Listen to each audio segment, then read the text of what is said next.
The story begins with Alec, a boy who fishes alone but is interrupted by a man, Eldos, who asks if he likes magic.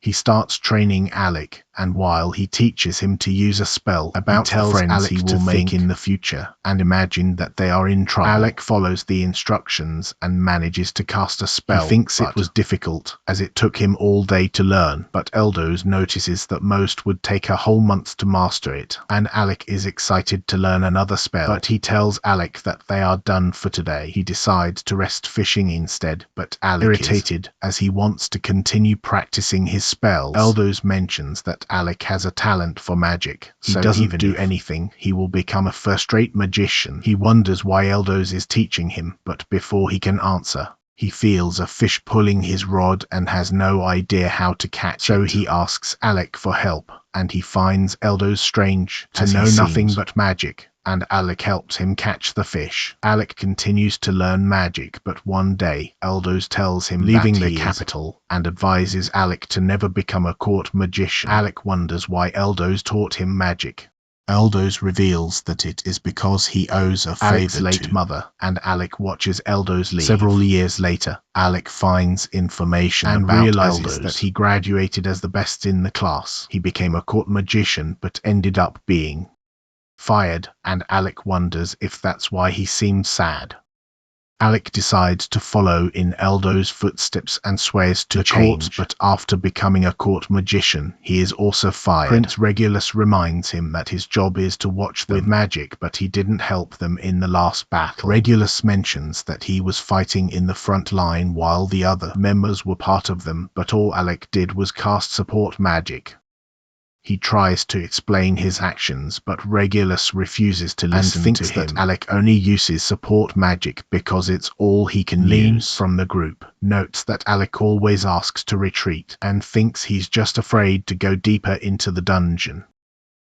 She says that they let him join the group on orders from the king, but Regulus has the limit and is fed up with cleaning the dungeon with a deadweight like Alec. Regulus knows that Alec stood out in the magic academy and became a court magician, but he never achieved anything without help.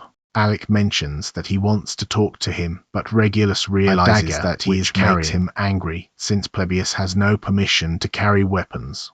So he takes it from Alec. He thinks he will need weapons on the floors ahead, and he notices that in his group everyone should just do what they are told. The tunic Alec is wearing, telling him that he is not worthy of being a court magician, and they leave him behind.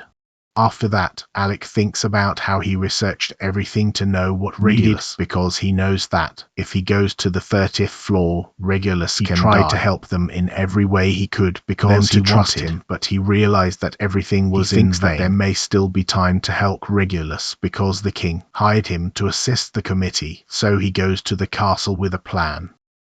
But the guards prevent him from entering because he was dismissed from his title magician, and Lenio remembers that he was fired, so he is just thinks that the rumor that he went alone to the 68th floor is totally false, since no one has ever passed the 38th floor. He tells her to deliver his message to the king because it will help Regulus, but she tears it into pieces and orders the guards to take him.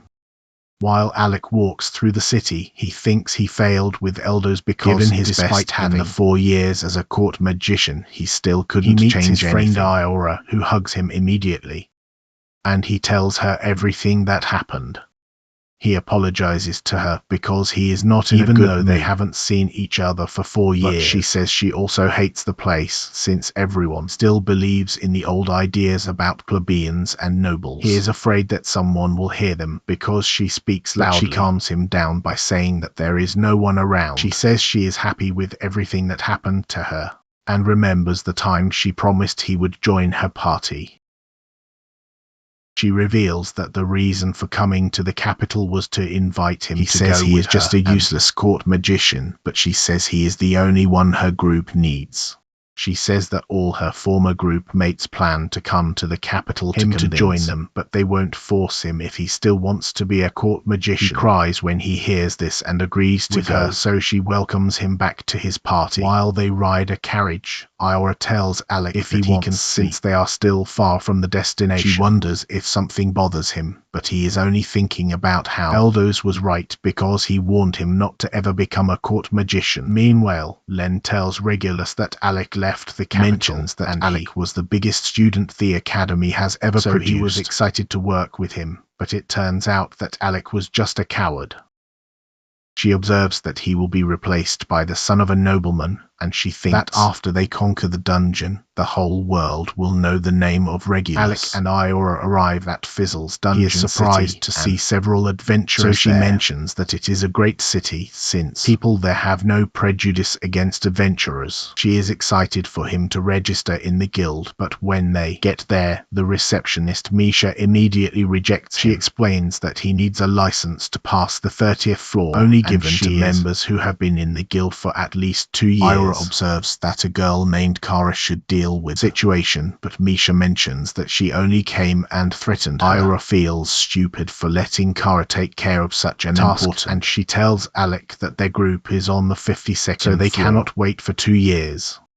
She thinks they should go to the initial floors to warm him up, but they both start to have difficulties after the second floor. She uses a spell of impulse on him, and he defeats monsters around, but his number only increases. He thinks that something disturbed their bond, so she makes a shield in front of him and advances. He tries to stop her from going alone, but she knows that he is not in full strength since the monsters are usually not a problem for him.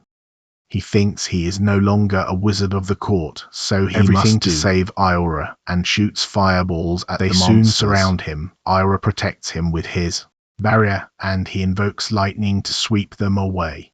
A giant worm appears and grabs Iora, but Alec ignores him because he trusts that she will protect herself, and she is happy that he is back to normal. We return to when they fought against a monster in the academy, and he attacks Ira's elemental with his, so she blocks him with her magic. She is exhausted because the monster uses the 5 elements, but Alec launches a powerful energy ray that destroys the monster on the spot. Then everyone celebrates the victory, happy to break a record by cleaning floor 68. At the Academy's graduation ceremony, the students notice that Alec and his group are not there, and everyone knows that they went to try a new record on the floors of the dungeon. If something happened to them, thinking they shouldn't have taken such a risky task, but they suddenly arrive. Everyone is shocked that they have passed the 68th floor, and a girl named Rosa hands them the diplomas. They start calling her by the nickname, which makes her angry, and she punches them in the head, but they keep provoking her. After that, Alec tells the members of his plans to become a court magician. And the guy thinks it's a good decision, since he will make a lot of money. He wants to make sure he earns enough to leave his father alone, since he raised him alone after his mother's death. So he wants to repay him, and he also needs to do it for elders. He mentions that he always thought they would end up becoming adventurers, but he realized that this doesn't have a stable income. One of the members of the group, Rain, notices that Alec joined them, they could become the strongest group, since they are the 4 greatest geniuses that the Magic Academy has ever seen. Tell him to stop showing off, which irritates him. He would have graduated as the best student if he were in any other year. Yorha mentions that although they are choosing different paths, they will recruit him as soon as they become famous, and he promises to join them in the future. In the present, Yorha welcomes Alec, but she gets drunk and starts complaining about how he almost burned her with his last attack. She keeps screaming at him, but ends up falling asleep, puts his coat on her to make sure she doesn't catch a cold. A man named Stantz interrupts Alec, who ignores him, which irritates him. He tries to hit Alec with a bottle, but he protects himself with a shield. Stantz reveals that he knows who Alec is, and an elite like him is doing there, showing him a license. He says he will forgive him for soaking him with alcohol, but Alec needs to show his magic first, and he wonders who Stantz is. So Yorha says he's the guild master, and Stantz to the underground training arena of the guild. He mentions that Alec needs to impress him with magic to get the license. Yorha thinks it's not the right time, since they just returned from dungeon, but Alec doesn't care, as he doesn't want to waste such an opportunity. Stantz introduces himself, and Alec realizes that he is a powerful led a rank S group, but he notices that this was a long time ago. When they start fighting, Alec attacks him with a lightning spell. and he revives with water balls, but both dodge each other's attacks. Stans uses an enhancement spell to increase his speed and starts running around Alec, who is surprised by his speed. He tries to punch Alec, who blocks with his shield, but is still thrown against a wall. He starts to smile, which confuses Stan, so he comments that he was thinking about how he got into the habit of always trying to support others since he was a court wizard. But he is no longer stuck to these rules, so he creates a sword of his own towards Stans, who throws water balls at him, but he cuts Stans runs towards him, but he makes lightning rain from above and attacks Stans with his sword. Stans is impressed with his movements, so Alec thinks he passed the test, but Stans notices that he is just starting. He summons 2 dragon claws and advances against Alec, who manages to, but is surprised to see that Stans destroyed the floor. Alec hits him with a lightning attack, but Stans says it won't work, and Alec blocks with the shield. Stans says he won't win just by running away. He uses the special ability of the claws to heal himself, and attacks him so he doesn't recover, but Stans tells him to try again. Alec dodges his punches and hits him, but Stans continues to attack him as if so. Alec uses the shield to defend himself and stabs Stans with the sword. But the sword couldn't pierce his skin, and he tries to crush Alec, but Alec falls and hits to the ground when he runs out of mana, and Stans notices that the fight is over. Ren, however, arrives and calls Stans pathetic, as he was forced to use his maul, but he tells Ren to shut up and notices that Alec would pass anyway. After that, Ren mentions that he heard something happen to Alec in court, angry with the way people in the capital think that the lineage and the title of a person are all that Alec has endured for 4 years, but gets angry with Yorha's look, and she agrees, but he tells her to shut up. Misha enters the room and starts to despair, so Stans pulls her out, and Yorha wonders if something is wrong. She tells Ren everything that happened to Alec, which makes him having to take care of the rules and not even having permission to carry a weapon. She mentions that they called her useless support magic, which confuses Ren because Alec, which means he had to learn it from scratch just to work with the rules. She notices that they told him he was useless and banned him from the group, which makes Ren even more angry. But Alec finally wakes up, and Yorha says he got the license, which makes him happy to be able, but Ren thinks they should take revenge on the rules first. Alec is against the idea, since he is not so upset about it, reminds Ren that they do not have permission to fight other teams. Alec says that the best revenge against the rules is to have fun in adventures, agrees because the royal capital will beg for help if they become the strongest group. Wait for the moment when they refuse to help the nobles, thinks that Alec being the strongest group sounds better than guarding the prince. We see Misha framing a girl named Krista, and Stans comments problems for a group rank S mean problems for the whole guild. Then they gather all the adventurers they can in a short time, and Stans tells them a group to rescue Krista's team, Rechroma, as they are trapped on the 64th floor. Alec and asks why he is not at the meeting, and he mentions that they only called adventurers rank A.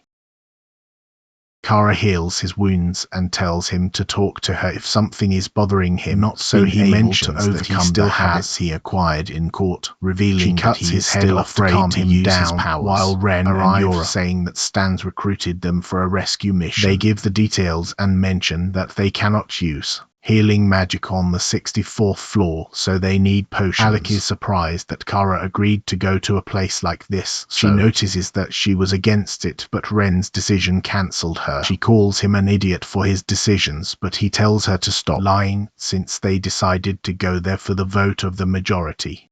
They start fighting while Yorha tells Alec that they will need his help to defeat the boss, so it is up to him to accept the mission, as he will have the most difficult job. He is fine with this, although he is worried that he is still rusty, notices so that they must hurry before Stans and his group reach the dungeon. Kara gets angry, because that means they are just Stans' support, but Alec doesn't care, since he already feels like an extra. They say it's not true, because Stans said they could only come if Alec with them, which means they would be sitting at home without him. After that, they go to the dungeon, where they mention how their desire to go on adventures together is finally coming true.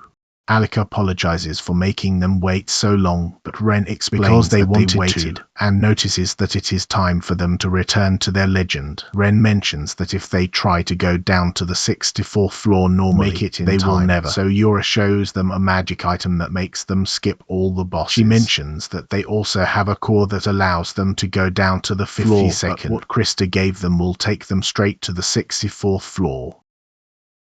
Alec wonders why they gave such an important item, but she mentions that the other received another call, and she notices that the 64th floor they boss need is Alec a living to dead. face Him, and Ren tells him to conserve his energy since they cannot defeat the boss without him. They teleport to the 64th floor, where they are immediately attacked by a group of skeletons, so Ren takes his spear and starts attacking them. Alec is surprised to see that he has an artifact, and Kara mentions that it suits him, since it is a spear that cannot be broken. Alec feels strange because he is not doing anything, and asks Ren if he needs help, but he tells Alec to leave the weak monsters to him.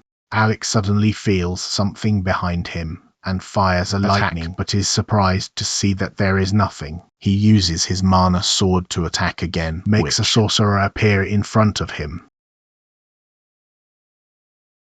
Then Ren realizes that he has already heard of the invisible monsters with them, he does not know how that Alec can solve it, and is happy to finally have people who depend on him. Cuts the monster in half, turning it, but he asks his friends if they knew about the monster. Then Yorha apologizes to him, and Kara notices that she was against him, telling him that he should blame Ren for everything. They are surrounded by skeletons, which excites Ren, so Yorha reminds him that they are Kara mentions that it is no use saying anything to him since he is an idiot. Ren and Alec start attacking the monsters, but Alec wants to finish them all, so he sends everyone after him and destroys them all with his lightning. Ren wonders why Alec only uses the lightning spell. He says it is the fastest he can use, but Ren doesn't believe it. The floor suddenly shakes, and they hear the boss on the floor. Yorha applies an impulse spell on everyone while Ren runs to the voice to check. They follow him too. Alec praises Yorha for his magic, which makes her happy.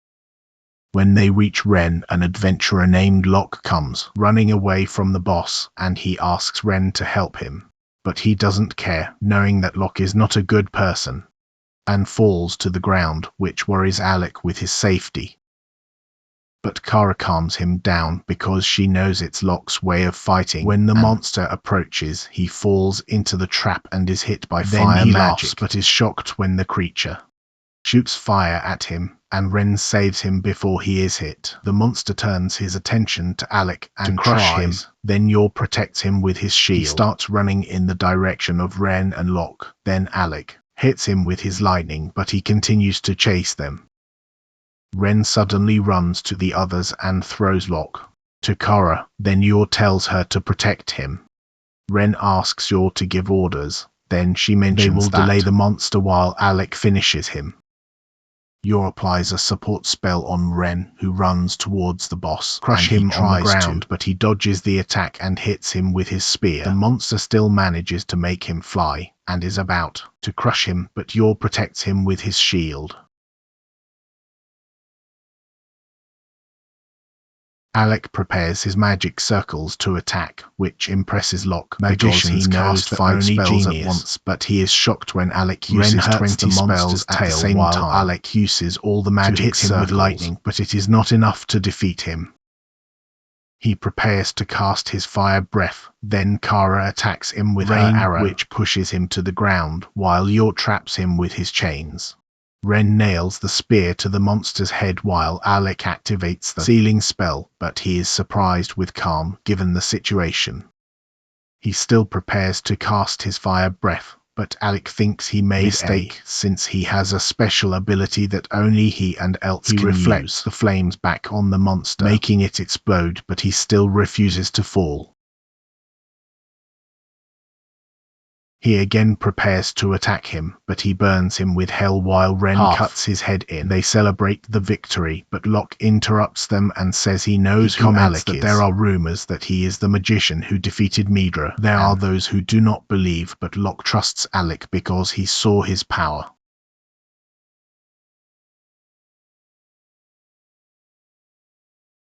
Alec reveals that he is no longer a wizard of the court, which shocks Locke. Thanks Yorha for helping the court was stupid to let him go. That his captain will return her, but she mentions that he never does anything since he gave everything he had to, and notices that they must still be fighting against them.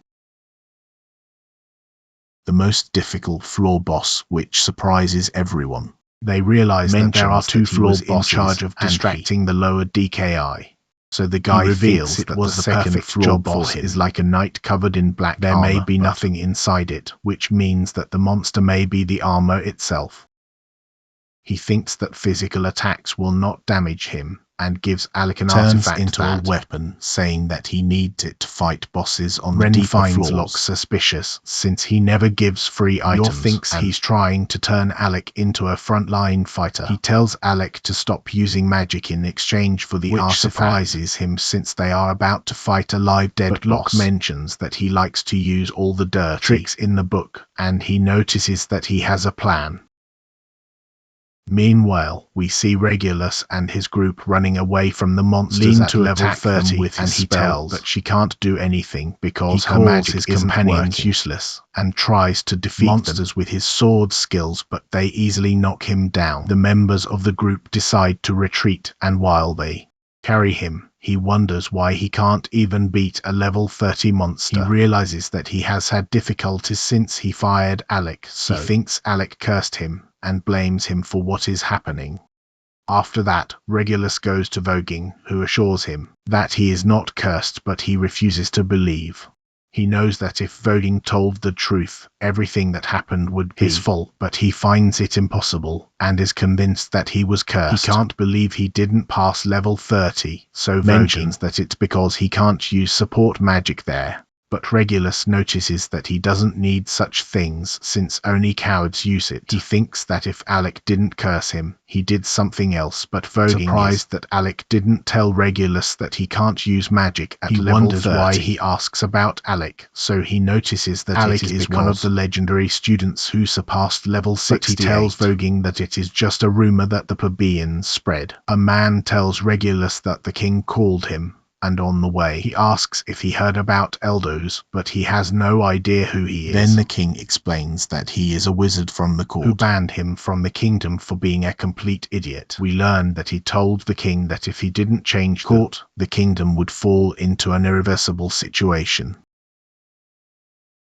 Regulus thinks he deserved to be banned for despising royalty, and after Eldos lost the noble statute, he went to the Magic Academy. He impressed everyone with his skills and used his privilege as the best student to return as the wizard of the court. He disappeared after a year, but during the time he spent in the castle, he said strange things that made many people not like him. He even tried to convince the king to change his opinion about them since they are useless, revealing that one of them saved his life. The king asks Regulus if he knows why he sent him to the dungeon, and he thinks it was to gain experience. But the king tells him that he is wrong, revealing that he wanted to know if Eldos was right in thinking that it was time to change the kingdom. Regulus doesn't understand what he wants to say, so he thinks about changing the system so that each talent is evaluated equally. Regulus doesn't think it makes sense because the king taught him that it is a disgrace to accept, and he mentions that his injuries are proof that the king is wrong. He observes that everything that happened to him was because of Alec, but the king shows him tried to deliver, and Regulus is shocked to see that he is a guide on how to beat level 30. He doesn't feel well, so he decides to. The king tells Vaughn to take care of him. Regulus leaves the room and begins to cry when he realizes that Alec was not, and thinks he was so incompetent that Alec never told him the truth. Meanwhile, Alec points out that the artifacts have enchantments to defeat a living dead without magic, as they are immune to physical attacks. King tells Locke to stop sending them, but he uses calm and says he doesn't want Alec to stop using magic during the fight. Yorha realizes that he is trying to make the monster think that Alec is a fighter, that it's not a bad idea, but thinks it's no use playing mind games with the monster. That he has intelligence, which surprises him. They find it difficult to believe until they see it with their own eyes. He says he's not trying to give them orders, and asks Alec to fight without magic until he gives the signal, and Alec agrees with the plan. He also asks Kara for help with teleportation magic, and she reminds him secret magic, but he thinks it doesn't matter if no one finds out. While they work in a magic circle, Alec wonders what kind of person so Yorha says they can't trust him, but they can still count on him. She reveals that a few years ago he was the commander of a search team in a dangerous dungeon, and everyone returns safely thanks to him. He decides to believe in Locke and challenges Ren for a training fight, but he thinks Alec lost his way, so he promises to take it easy on him. Locke is surprised by the proximity, even after 4 years of union. Kara explains that it's because they've known each other for a long time. By activating the magic circle, Locke warns them that they can only go to marked places, and asks them to stay on guard. Hein feels nostalgia, even with an extra, so Locke jokes that the team would be perfect if Ren wasn't there. They teleport in front of the boss, and see 2 members of Locke facing him, but none of their attacks work against him. Ren runs in his direction, but he blocks his spear, and Alec tries to ambush him from behind, so he jumps in the air to dodge the attack. They continue to be shocked, and the monster jumps again to avoid Ren's attack. He grabs his tunic to hold it, while Alec cuts his head. They think the fight is over, but the monster continues on even the head and advances on Alec, who barely manages to block the attack. He realizes that he got stronger and faster, which means that he was containing himself before. Ira strengthens Ren to increase his strength. He invests with his spear against the monster, and he blocks his attack. Alec takes the chance to hit him with his sword, and he falls to the ground.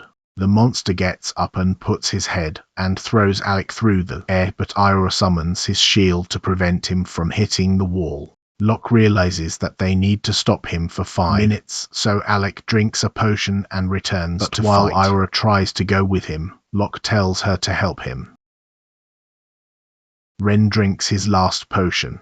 While they fight, he says he was excited after 4 years, but wonders why he's always with that bored face. He asks Alec what happened to him, and although he tells Ren not to meddle, he refuses to stop until he finds out the truth. Alec says he wanted to pay back Eldos by changing the court, so he became a wizard of the court, but he didn't get anything.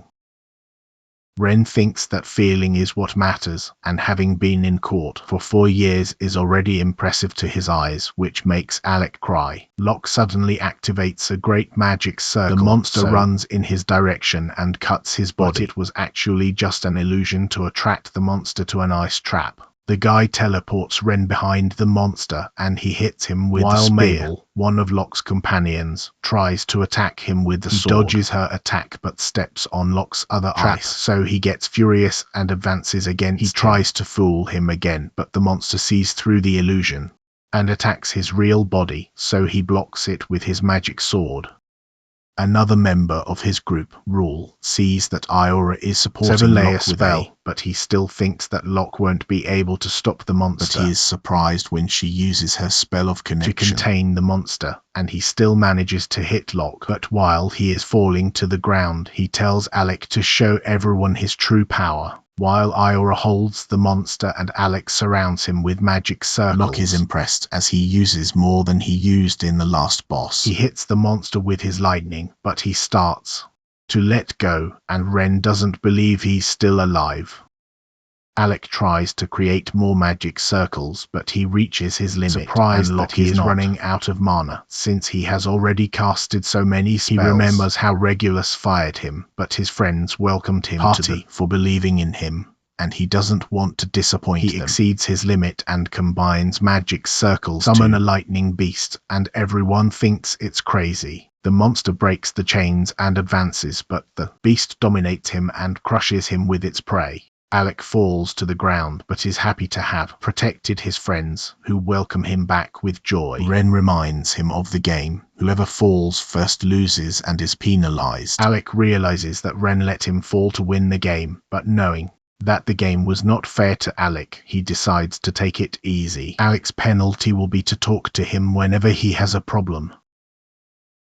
Locke's team joins them, and Rule thanks him for saving them, while Mabel invites him to explore another dungeon with her. But Yorha tells him that he already has a group. Locke notices that he is the most talented wizard he has ever met. They would not have defeated the boss without Alec and his friends. So Ren and Kara think he owes them Locke agrees to pay them and asks Alec if he wants a recommendation, but he has no idea what it is. So Rule explains that he needs it to be promoted to rank S. He promises to take care of it, and Ren decides to believe him. It's not like Locke, who realizes that no one trusts him. Rule thanks Alec again before saying goodbye, and his group celebrates for having completed the mission. Alec returns to Misha, who can't believe that his group defeated the boss of the 64th floor, and she notices that Stantz hasn't even arrived in time, and he prepares to leave. But Stantz prevents him, saying that he has a visit. He sees Vogon waiting for him, and asks Alec why he didn't teach Regulus how weak he is. Then Alec explains that he was not in a position to reprimand him. Vogon reveals that he replaced Alec but hates work because he is always taking care of Regulus. He says that Regulus got hurt after going to floor 30 but has already recovered and is now looking for Alec. Vogon says that he is waiting in the underground arena, and Alec wants to meet him, so Vogon takes him there. He notices that Regulus is very arrogant. Alec thinks it's normal for nobles to be proud. Vogon notices that he is also noble, and is nothing like Regulus. They see him in the arena, and he reveals that he was waiting for Alec, that the king wants to change the kingdom so that the nobles work with plebeians. But Regulus is not happy with this, since he thinks they are not the same, knows that Alec will never understand how he feels, since he is just a plebeian. He admits that he does not understand Regulus, but he says that his mentality, wrong, since he never heard the plebeians, even if they know more. Regulus refuses to change, and he prepares to fight Alec, saying that the nobles do not need to work with plebeians. He attacks Alec, who realizes that he uses double blades, that he told Regulus to use them because a long sword is too heavy for him. Alec deviates from the attacks and falls when he loses his, while he asks Vogon if he convinced Regulus to fight. He explains that he told Regulus to prove that he is better than Alec, since he did not want to accept that Alec is stronger than him. He gets up and continues to attack Alec, while Vogon reveals Regulus to fight with his double blades because he was determined to defeat Alec. He advances and uses his special move, but Alec blocks him and pushes him back. Regulus asks if his support magic is the reason why he was able to defeat and he admits that he cannot pass the 30th floor no matter how hard he tries. But he read the report that Alec left him, and that made him angry for being, saying that he even took into account his personality and actions. It's proof that Alec is a genius, proof that he is better than him, since Alec is just a plebeian. He activates his artifact, since Regulus wants him to fight seriously. They were sent to the dungeon Alec because his father wanted to see the strength of a plebeian. Regulus notices that both were used for the experiment, realizes that Alec is the reason why the king treated him as a person. He notes that the 4 years he spent as a court magician were not wasted. He tells Regulus to get ready, and he advances with his sword, but Regulus shudders and closes his eyes. His weapons fall to the ground, but he realizes that Alec saved his life. Wonders why Alec didn't take him down, because he knows he never treated him well. He admits that he doesn't know what to do, since he always believed in himself, but now he knows that he is not a skilled warrior. He asks for advice from Alec and is happy to hear that, since Regulus finally decided to hear a plebeian. He apologizes for everything he did to Alec, who admits not knowing how to answer, and tells Regulus that he is the only one who can answer. Alec offers help for him to get up, but he refuses to take his hand and says he's already calmed down. Regulus asks Volgan to give him the tunic of the court magician, while Volgan shows him a letter from the king, which mentions that the position is open. But he refuses to return as a court magician, since his new group has leaving, and he mentions that he doesn't want to leave them. He asks Volgan to thank the king for him. He liked the 4 years as a court magician, but Regulus returns the tunic and tells Volgan it's time to return to the capital. He thinks Alec is an idiot for rejecting the king's kindness, and mentions that he is just a useless plebeian, so Regulus calls him a fool. Alec notes that they finally agree on something, but Regulus smiles when leaving, and they are both happy with the result. Alec asks his friends to show him Fazl, but Ren says he can't because he doesn't feel well, and Kara says he has something important to do. The two leave the room, but Yorha realizes that they are trying to help her, and Alec asks her to give him a tour of the city, so she accepts. She takes him to the market where merchants come selling equipment and items to adventurers, but she warns him to be careful because there are thugs everywhere, but she ends up buying their crap and her a strange stone, claiming to be a medicine that helps her fight for days. She immediately believes him, but Alec drives her away. They arrive at a cafe where they decide to take a break, and Alec wonders why Ren and Kara don't like Loki. So Yorha tells him that Ren is careless, clumsy, but he always takes care of his weapon. They remember how he always cleaned his spear after the trips to the dungeons, didn't want to replace it because he trusted it with his own life. But Yorha reveals that 2 years ago he fought with a boss to save a group ranker and was injured. Rechroma helped them defeat him, and Ren tried to pretend he didn't get hurt. His legs gave in on the way home and he passed out, so Loki and Ryu took him back.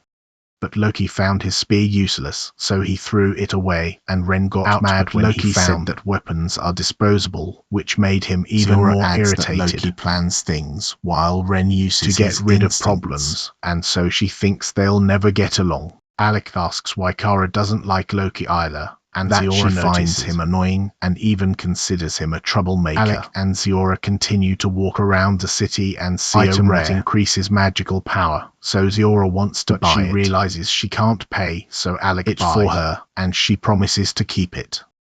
They continue to enjoy the time together, and while they watch the sunset, notices that he likes Faisal because he makes him feel like a true adventurer. Yorha asks if he still wants to be part of her group because she thinks he wants to return. He says he wants to stay with his friends and make their group the strongest. She is happy to hear this and notices that he is the type who always keeps everything to himself, so she is glad that he is finally saying what he thinks.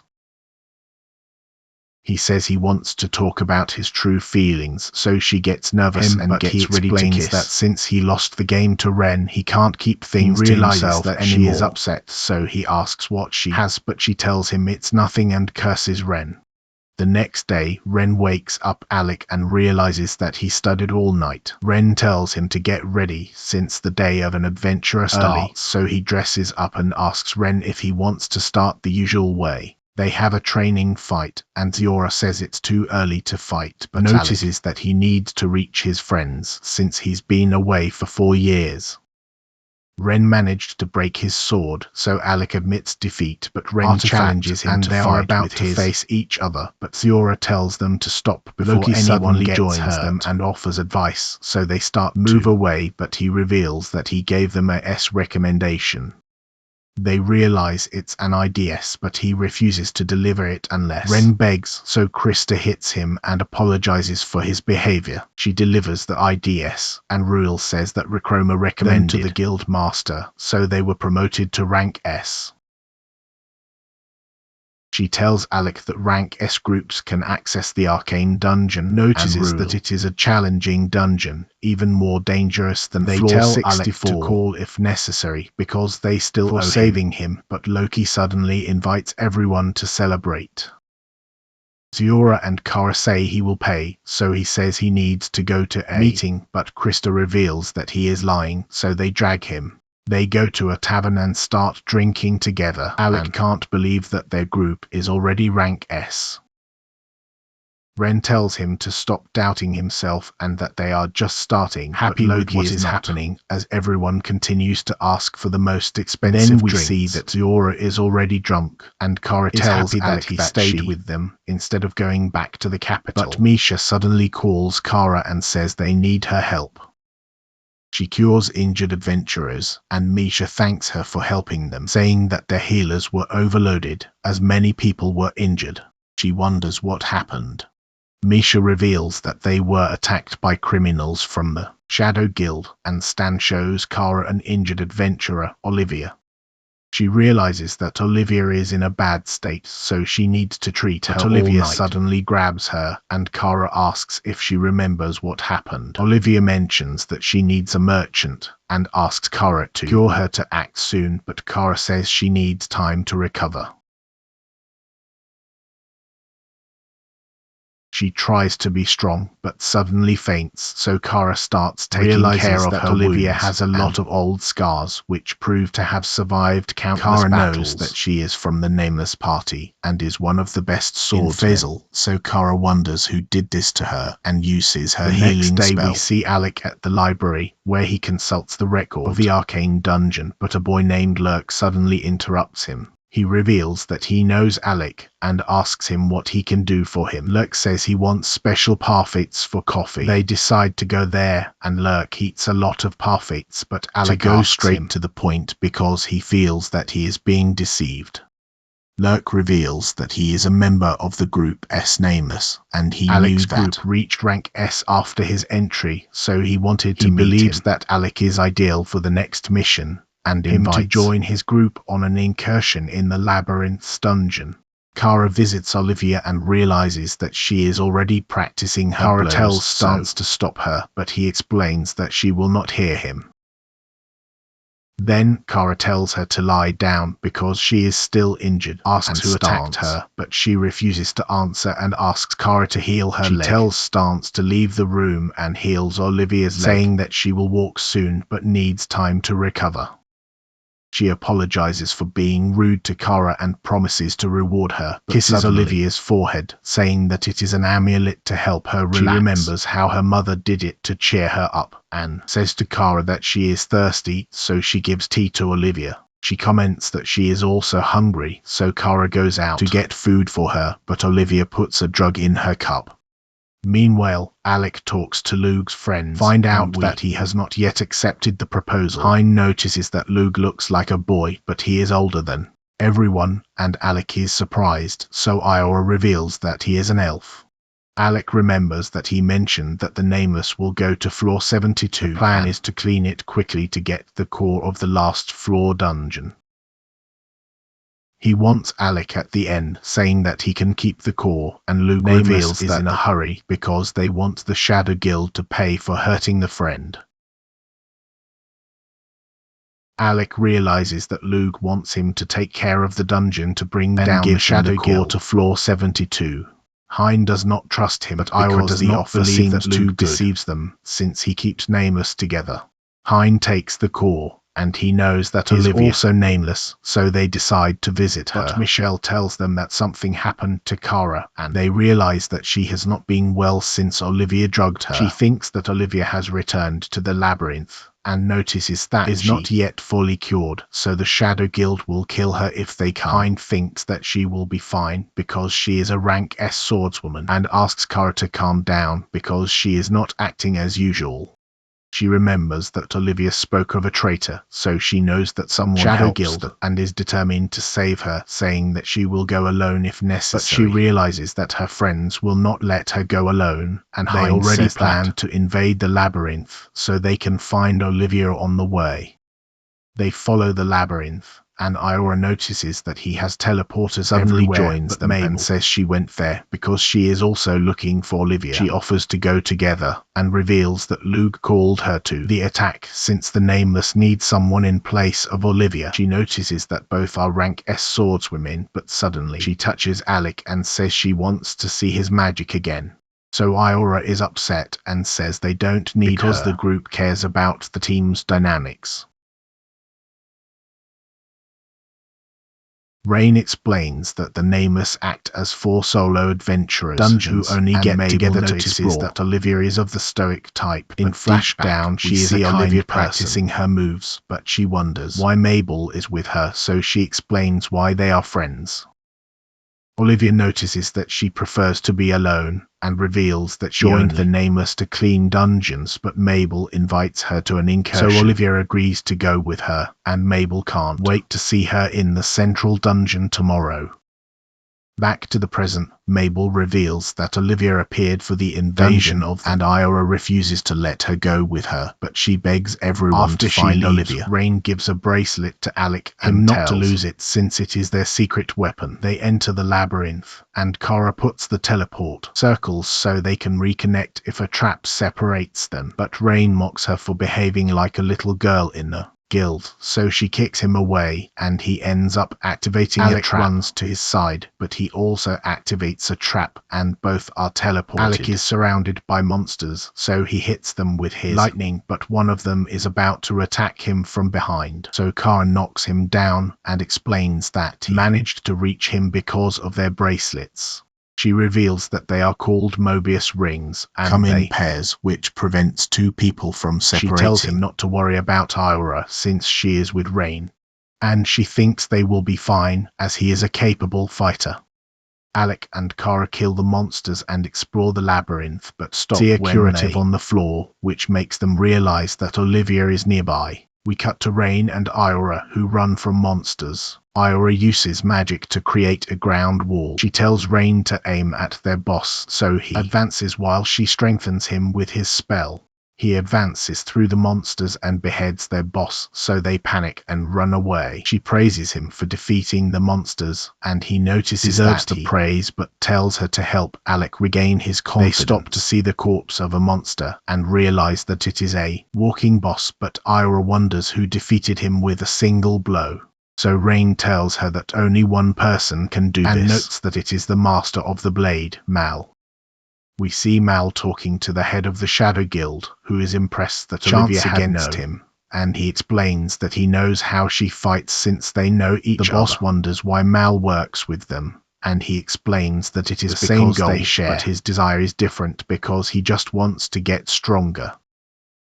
The members of the Shadow Guild reveal that there are intruders on floor 72. The person he is looking for is among them, but the boss orders his men to get rid of them. Kara meet Olivia, who tells them that the time is perfect since she needs someone to heal her. But Kara refuses to help her because she knows that Olivia will run away again. And Alec notes that he is not a healer. Kara wants to take her back because he is worried about her. Olivia says not to stop her and apologizes to Kara because she cannot repay. Kara says that she does not understand healers because they do not ask for repayment. Alec prevents her from escaping while Kara asks why she returned to the labyrinth. She explains that she needs to solve things with the traitor to be her master and blames him for her mother's death. She activates a teleporter, so Kara runs to reach her and is teleported, but they realize that they are in a nest of monsters.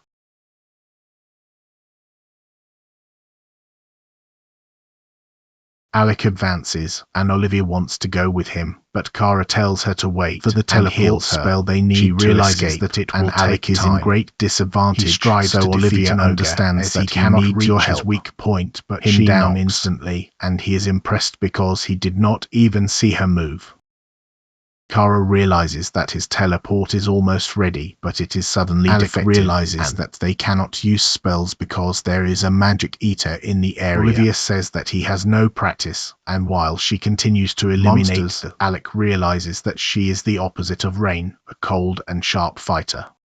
He does not want her to underestimate him, so he continues to fight. Potential, and she realizes that he has mastered his weapon, telling him to treat his sword as a part of his body, and she realizes that they cannot defeat the monsters, so they need to knock down the magic eater to escape. He promises to take care of the monsters while she searches, tells him where to find them, but notices too many monsters. Olivia runs in their direction, and Alec thinks she is reckless, but she knocks them down easily.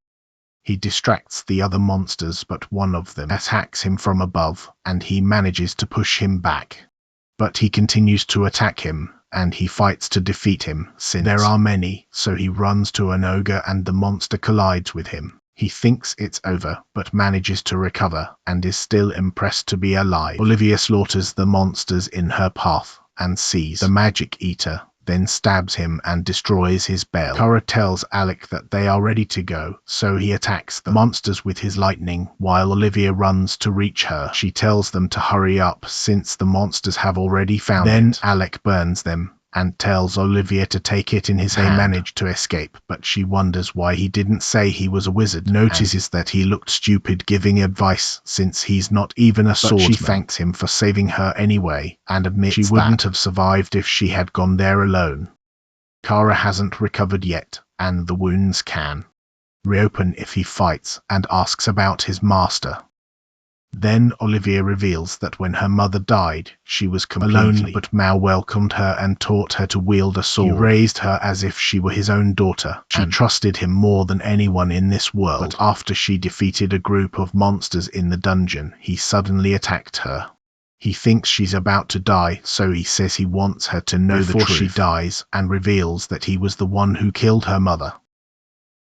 But she manages to survive the incident, and later discovers that he was insane, so she can't believe she spent years admiring her mother's killer. She shows Alec Kara the scar he gave her, and notices that he took everything from her. But Alec gives him his tunic, telling him he was impressed with his way of fighting. He notices that he understands how she feels, because he knows what it is that he has nothing left, but his friends showed him that he was wrong.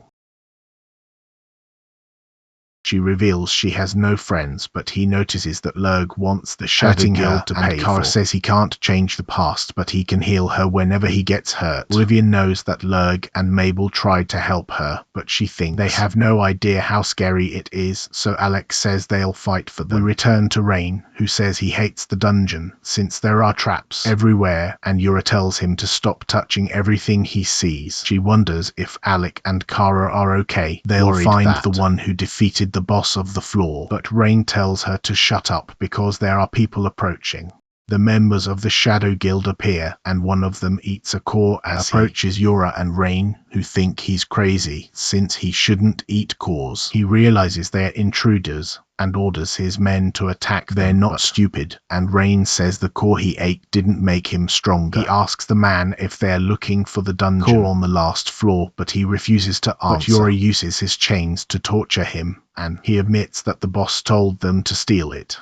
Yorha asks if he knows Mal, so the man reveals that he's working with them. Rain knows they're not responsible and suggests taking them to the guild. They suddenly feel an earthquake, and the man reveals that he absorbed the power of the dungeon core when he ate it. The ground shakes as he releases his powers, and Yorha loses consciousness, so he manages to free himself. He takes her away when he notices that he finally got what he wanted, chases him while he observes that he will take her to the bottom of the dungeon. We go back to Alec, who tells Olivia that he was a court magician and that he likes to study magic. She thinks he made the right choice by becoming an adventurer. But Kara notices that her friends haven't arrived yet, and reveals that they agreed to meet there if they separated. They see a giant hole and think it seems unusual, but Olivia jumps and finds Yorha's hat, so they realize that she was there. Yorha wakes up and sees the man reporting to his boss, who greets her and apologizes for the way the man treated her.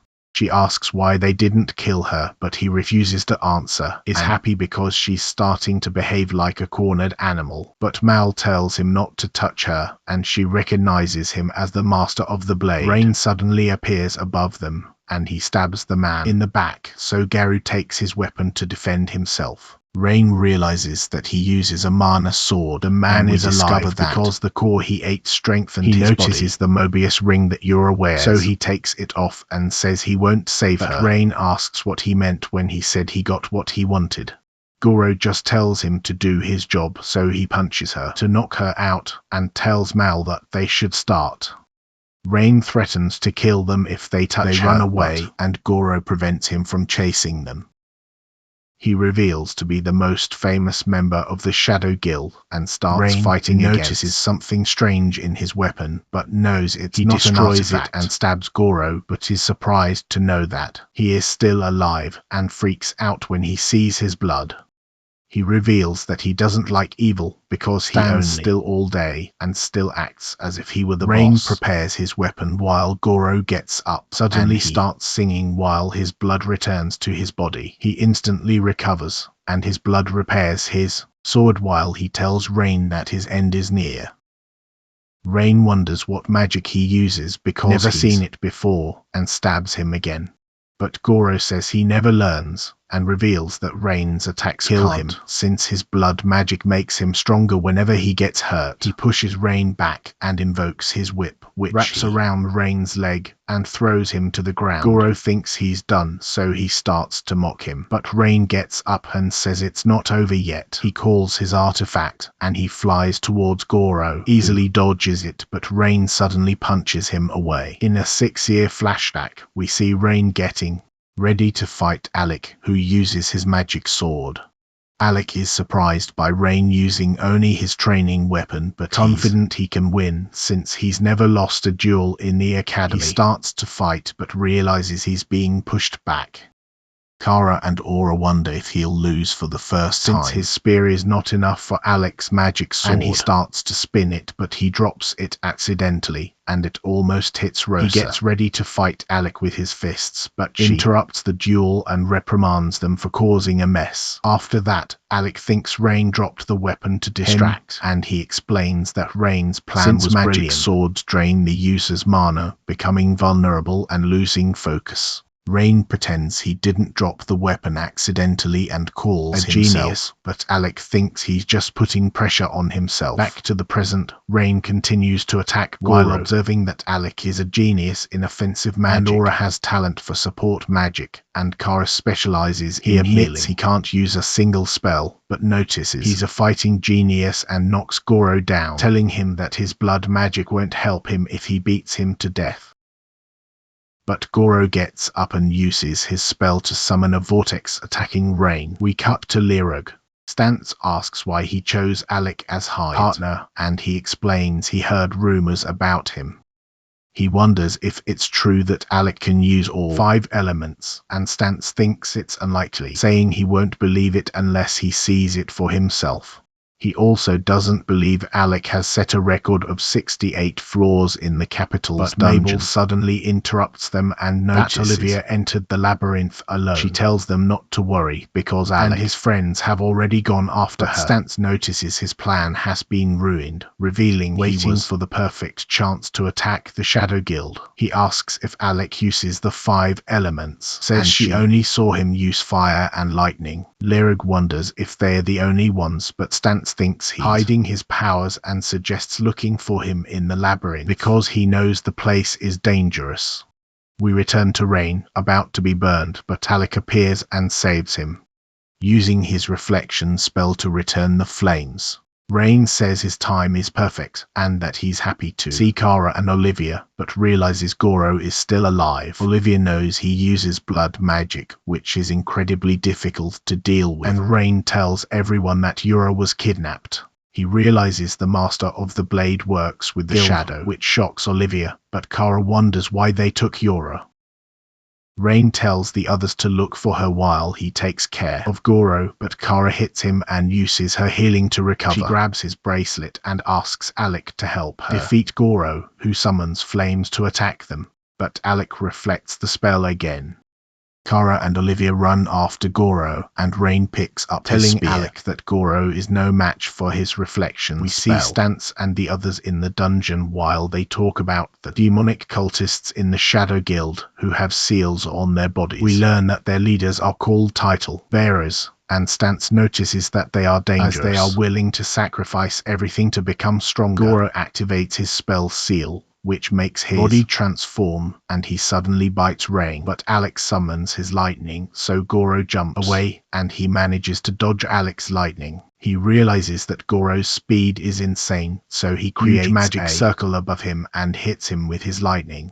Goro bleeds while screaming in pain, but he uses his magic to turn his blood and explains that Alec's attacks cannot kill him, as he will only die if he runs out of blood. He uses his blades to attack, so Alec creates to block them, and Garu manages to destroy it. But Rain suddenly appears behind him, so Garu attacks and dominates him, while Rain realizes that he cannot keep up with his speed. Goro starts to mock him again, since he calls himself a genius fighter, but it's not enough for him. While Rain falls to the ground, Goro reveals that he is a bearer, as he has the ability to overcome his limits. He threatens to kill Rain if Alec tries something, but Rain suddenly stabs him and burns the tip of his spear. In another flashback, we see Rain fighting a boy who easily defeats him and tells him that he will never beat a genius. Rain promises to overcome him, and he trains hard to get, but one day he realizes that the boy has fallen ill. He is furious that he will never be able to fight again, as he wanted to defeat him. The boy then says that he can consider himself the winner and call himself a genius. Back to the present, Rain continues to fight Goro and opens a hole in his, noting that he will always be a genius, no matter what they say. We see Mao reaching the end of the labyrinth with the man who took. They open a huge door that leads them to the lowest point of the dungeon. They climb the stairs and see the core of the dungeon, and when the man catches him, he realizes that he finally found what he was looking for. But this is where this video ends. Remember to like and subscribe to the channel. Thank you for watching and see you in the next one.